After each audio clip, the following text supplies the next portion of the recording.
Now I know I'm the guy that you come to learn about the weird and wacky and strange games that are out there. And that's good, I like being that guy. But you know what I like? I like first-person shooters. Just like every other gamer out there, I really appreciate a good first-person shooter. Hey guys, I'm RNG Gamer. I play all my games randomly, and here are the best first-person shooters I've ever played. Now, there's no specific criteria for ranking these. They're not like based on multiplayer, they're not based on the campaign. They're based on the enjoyment I had with the whole situation, how memorable they are. A lot of first-person shooters aren't very memorable. You forget about them right after you're done, even though you had a good time with them. But all of these I can remember large sections of the game. It stuck with me over the years. And to me, that's what's most important. So let's just dive right in. This was the first game in this series I ever really played that wasn't just in the multiplayer mode. I dove in, I beat the campaign on Legendary, but I had a great time with it. I think it's the best game in the series, according to a lot of people. The ending of this game blew me away. I've never forgotten it. If you know, you know. It's Halo Reach. In case you didn't know, Reach was a planet. It was invaded by the Covenant, as I recall, I think, and it's basically going down. It's not about really saving the planet as much as it's trying to evacuate everyone from the planet. The controls in this are pretty much perfect.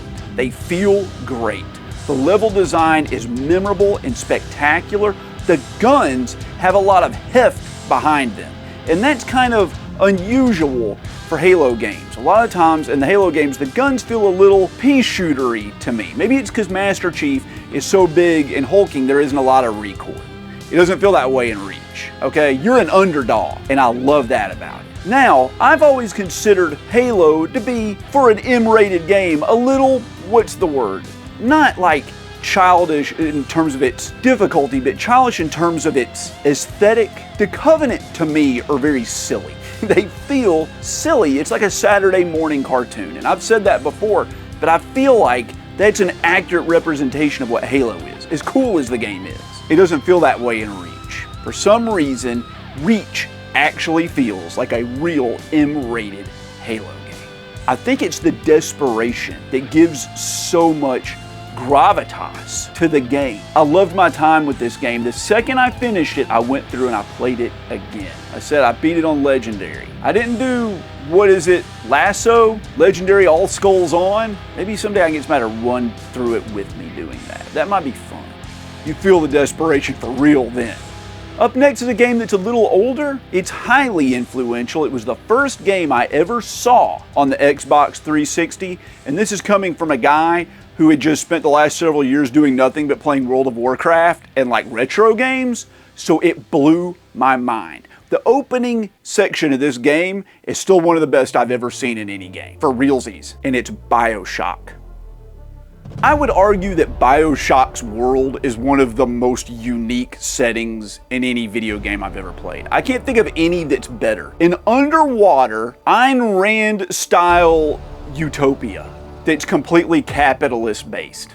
It's survival of the fittest based. What an idea. This isn't a traditional first-person shooter like you would expect. It's not like a fast twitch, muscle fiber, reactionary first-person shooter, and it's not one of these slow, methodical first-person shooters like we're more used to these days. Instead, it's like a strategic, almost tactical first-person shooter. You get upgrades. You have different abilities that you use that are essentially like magic spells. I know they're not, but they are. Let's be real, they are. They're magic, okay? You shoot swarms of bees out of your hands. What else would you call that? If you saw some guy doing that on the street, would you be like, that's an amazing technological advancement? You'd be like, hell no, dude. That dude sold his soul for black magic. That's what Bioshock's like, okay? The guns are very weighty, and ammunition is pretty limited. It has almost a survival horror element. There's a lot of backtracking, there's a lot of finding keys and solving puzzles, and I do like that. What I love about it is it really lets you soak in the environment and feel like you're there. And Bioshock needs that. The environment is its best feature, and it makes you feel like you're there. It makes you feel like you're in Rapture, which is the name of the city, by the way. I forgot to mention that. It makes you feel like you're enraptured in Rapture. It has a fantastic story. Once again, another incredibly memorable ending. The whole Bioshock series, even number 2 that was made by a different team and was like a departure, was still pretty good, and Bioshock Infinite's great as well. But I think the first one takes the cake. Magnificent game, tons of fun, totally unique experience. I would give anything for another game to come out that captured the kind of magic I felt at the beginning of Bioshock. And while we're on like a first-person shooter sort of survival horror kick, let's just do another one right away. Halloween's coming up. 'Tis the season to be scared. I thought this game was fantastic. The beginning of this game, the first half of it, is my favorite part in any of the games from the series. And it's my favorite series of all time. So that's saying a lot. It's Resident Evil Village.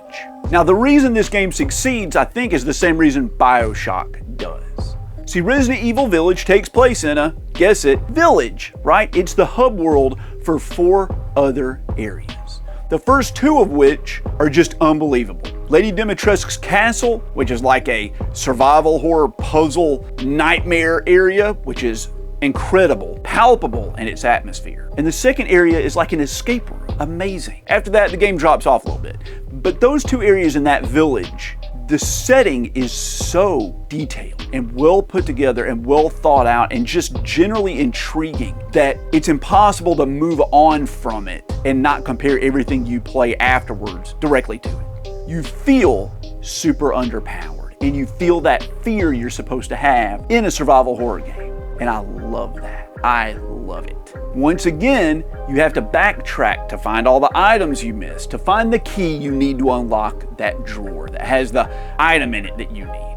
And backtracking through the areas never gets boring. It just makes them more interesting because you get to, like in Bioshock, absorb all of the details. You see so many clues and interesting things the designers put in the game that they didn't need to put there. They put it there only for those people that really wanted to delve in and pay attention to the surroundings. And I applaud them for that because it worked. Very atmospheric game. Fantastic. Loved it. At least the first half of it. After that, it got a little too actiony and weird for me. That's okay. It's still one of the best Resident Evil games I've ever played, and it's still one of the best first-person shooters I've ever played. Well, we've talked about a couple games now that basically relied on their atmosphere and their storytelling to elevate them. So let's talk about a game that is elevated by its mechanics and how well it plays and how fluid it is. This is a sequel to a game, and it flopped ultra hard. The first game in the series was multiplayer only. Everybody complained that there wasn't a single player campaign in it. Well, for the sequel, they gave us the single player campaign and we let down the developer, believe it or not. For the first time ever, we let down EA,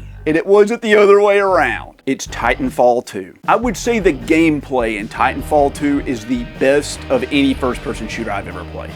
I've never seen a game that moves so fluidly and seamlessly and felt so good. You can run around, you can slide, you can run up walls. You can do all the cool things you would do in a lot of multiplayer first-person shooters. You find guns, you shoot enemies. The guns feel great, of course.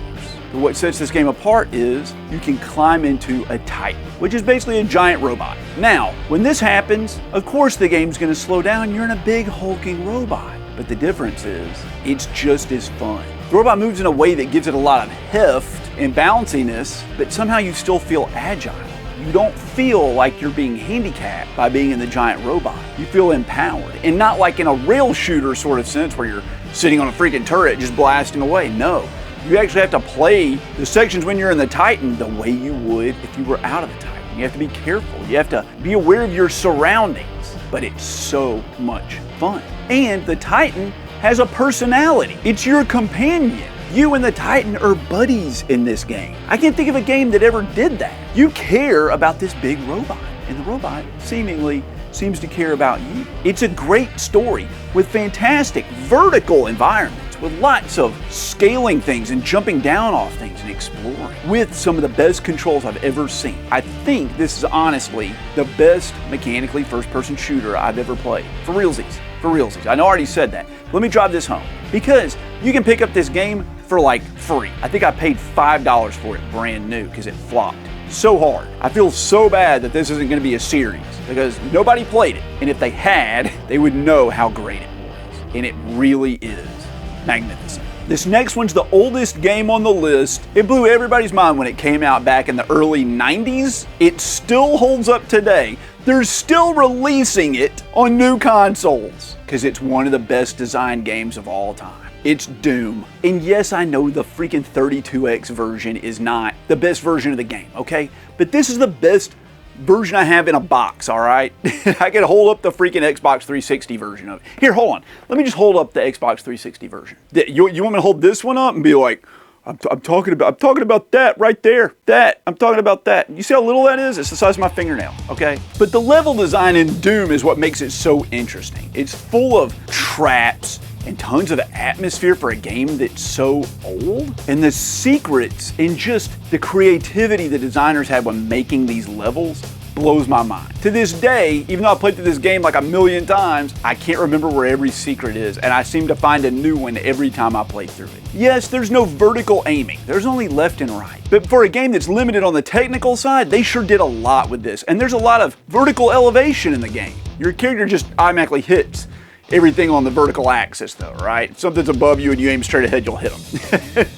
But that makes it fun. You get to really absorb running around and dodging more than any other first-person shooter I've ever seen, except for maybe Quake or something, which is basically like Doom Plus, right? You get to focus on moving more than shooting, because the shooting's almost automatic.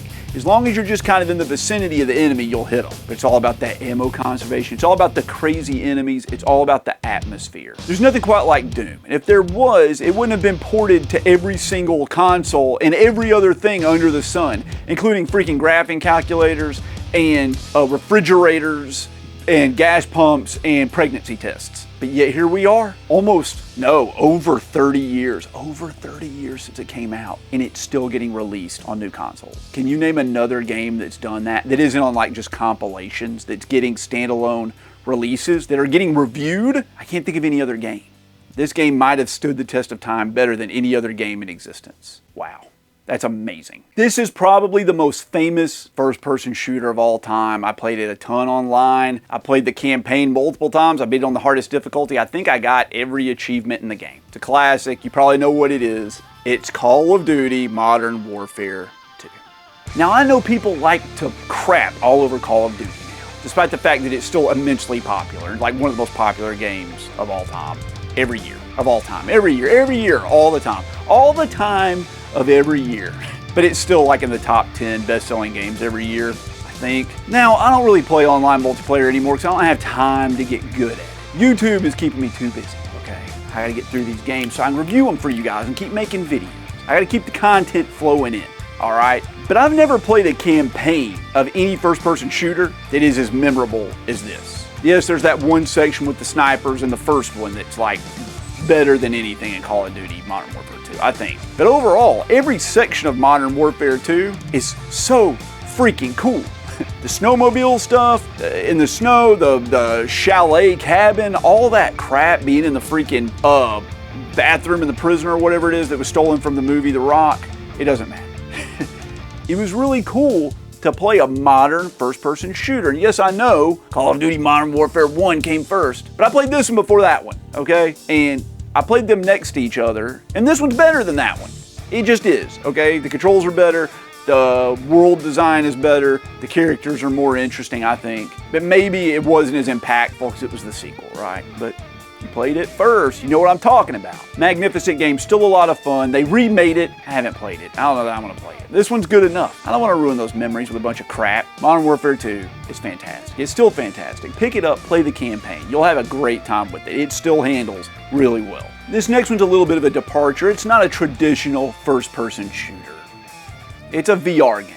Now it is a first-person shooter, and you get to play guns akimbo, right, and shoot with two guns. It's also a rail shooter. It's also a horror game. It's also a spin-off of a really fun choose-your-own-adventure style game called Until Dawn. And it's Until Dawn Rush of Blood. This is my second favorite VR game of all time, behind Astrobot. And I'm not a huge VR person. It makes my eyes and my neck tired, and, you know, it gives me motion sickness sometimes. But this game does not. It's basically a carnival ride, one of those scary carnival rides where you get on like the cheap train and you ride through the haunted house and stuff jumps out and scares you.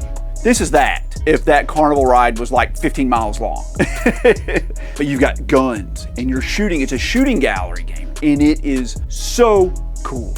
It feels great. It's scary, not super scary, but a little spooky. And I've never felt so empowered playing a shooter before as I do in this one. I feel like because it's a shooting gallery and everything's directly in front of me, that everything relies completely on me. I'm not getting ambushed from behind. I'm not getting attacked from the side. It's all right there. And can I turn and aim and headshot the freaking zombie that's running at me fast enough? Great. And it's so much fun, and it's the perfect VR game to play for October, which is coming up in just a few weeks. I love this game. It's super cheap. All of these games are super cheap and you can find them anywhere. And that's one of the things I love about first-person shooters.